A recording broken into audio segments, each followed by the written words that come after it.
Here we go. I'm back. It's truth be told, I have not recorded in a hot minute. It's been quite a few days. It's so funny. So I believe today is like day 23 of the alignment program. And let me just fill y'all in with what is going on in the last, I think maybe it's been like a week and a half. I don't know. I don't know.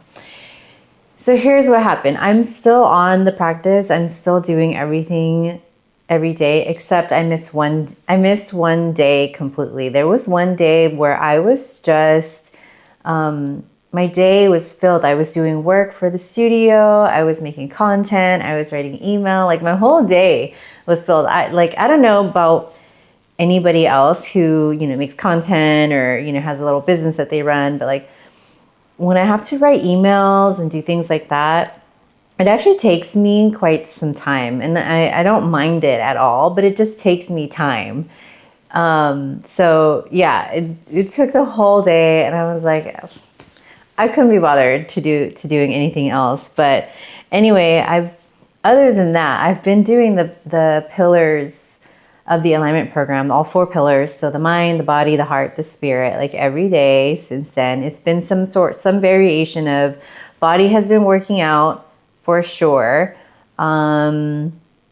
It's like my street parking program and yoga. Well, not my program, but the street parking program that I follow, which is like CrossFit, functional fitness.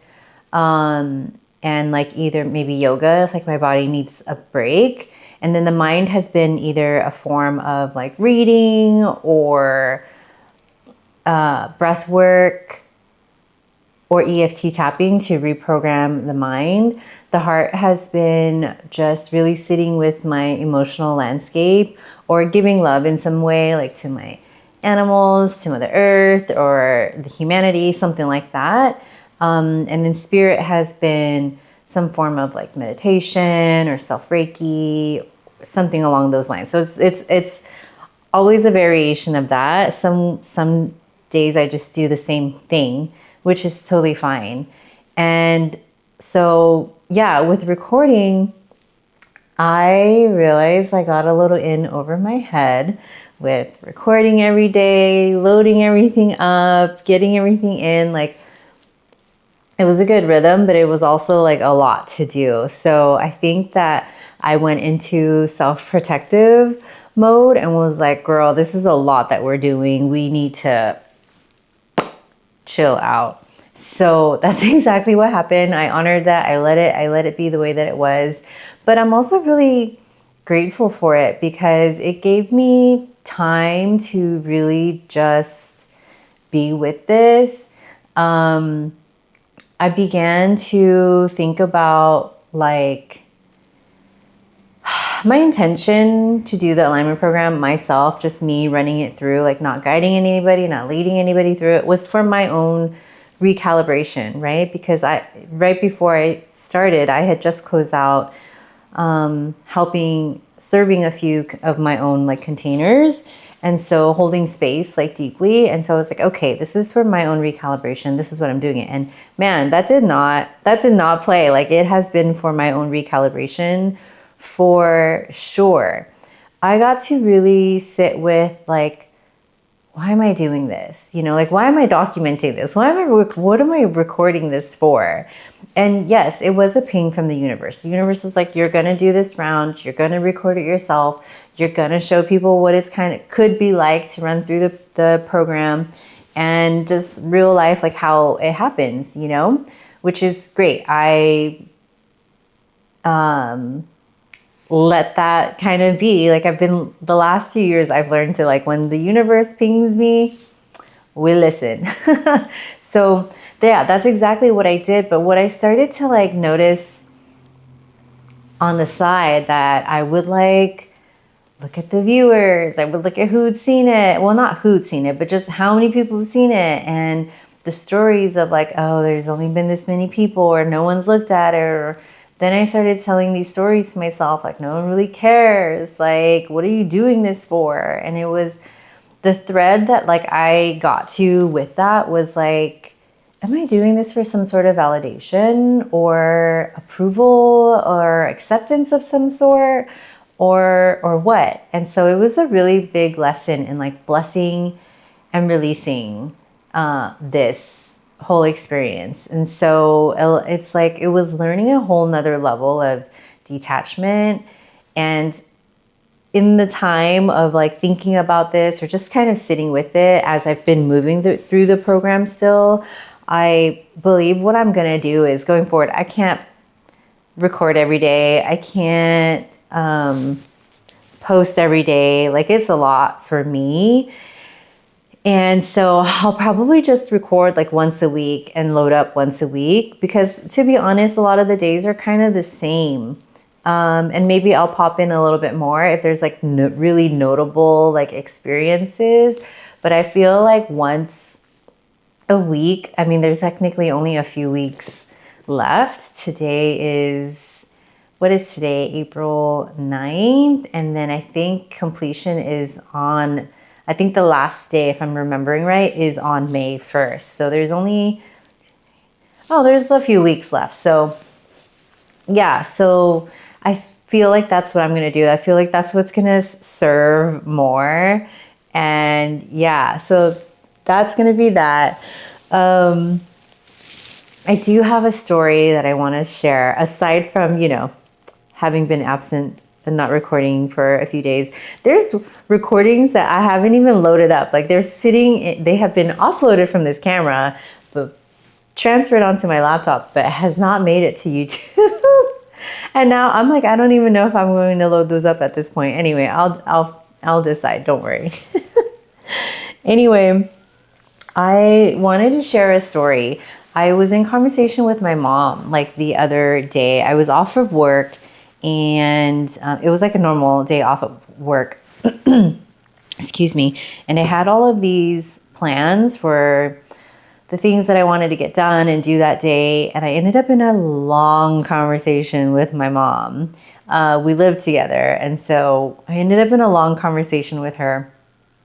And part of me was like, I love my mom, but part of me was sitting there like, oh my gosh, I have so many other things to do. Like, we're talking for so long. But it was such a wonderful conversation to have with my mom in that we got to talk a lot about like family dynamics, her experience growing up, what life was like for her, what she's been through. And as a 41-year-old woman, like I can look at my mom from the perspective like another woman, right? She'll still always be my mom, but I can look at her from this perspective of another woman and another person. And I think also because I am older, she can share different stories with me versus if I was like 10, 11, 12, like she probably wouldn't share these stories with me, nor I might not receive it the same way because my thought process and my mind and has not been developed in a sense to really receive like her experience and witness her through that. Anyway, we were talking about family dynamics and what things were like for her. And it was just so cool to see in witnessing the stories and where I'm like, oh, that's probably where I picked it up from, the tendencies that I currently, have or move through or work through. Yeah, so it was just really cool to see the conversation. But she said something in the conversation at some point, and it was like about her relationship with her siblings and the things that have gone on there. And she said a line, and I don't remember exactly how she said it in Vietnamese, but it was like the cup, essentially it was like the analogy or story of like the cup has spilled. So like just picture like a cup full of water and it just has spilled and the water is everywhere. And she's like, it doesn't matter like how hard you try or how you do it, you'll never ever get all of that water back in the cup in the same way that it was. And the way she said it in Vietnamese was just so poetic and so beautiful. I wish I remembered exactly how it was said in Vietnamese, but that image was so clear.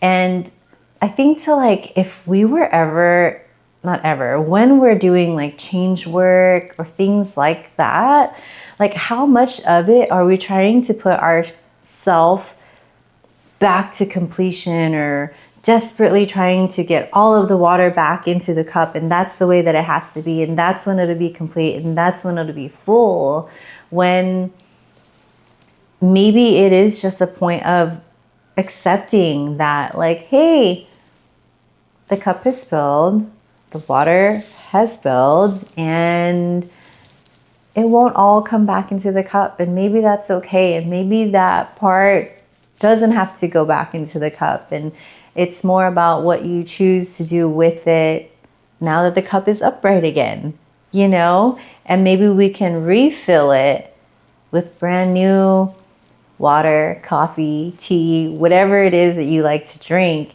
And maybe it's even better than it was before, instead of just like desperately gripping to try to get it all back in there. So yeah, I just wanted to share that story. I mean, we had so much. I mean, I cried in that conversation too. We talked about a lot of things, but there were so many other things that were brought up in that conversation in terms of family dynamics and understanding, like, well, what she has been through and things, you know, like that. So it was super, super, super cool.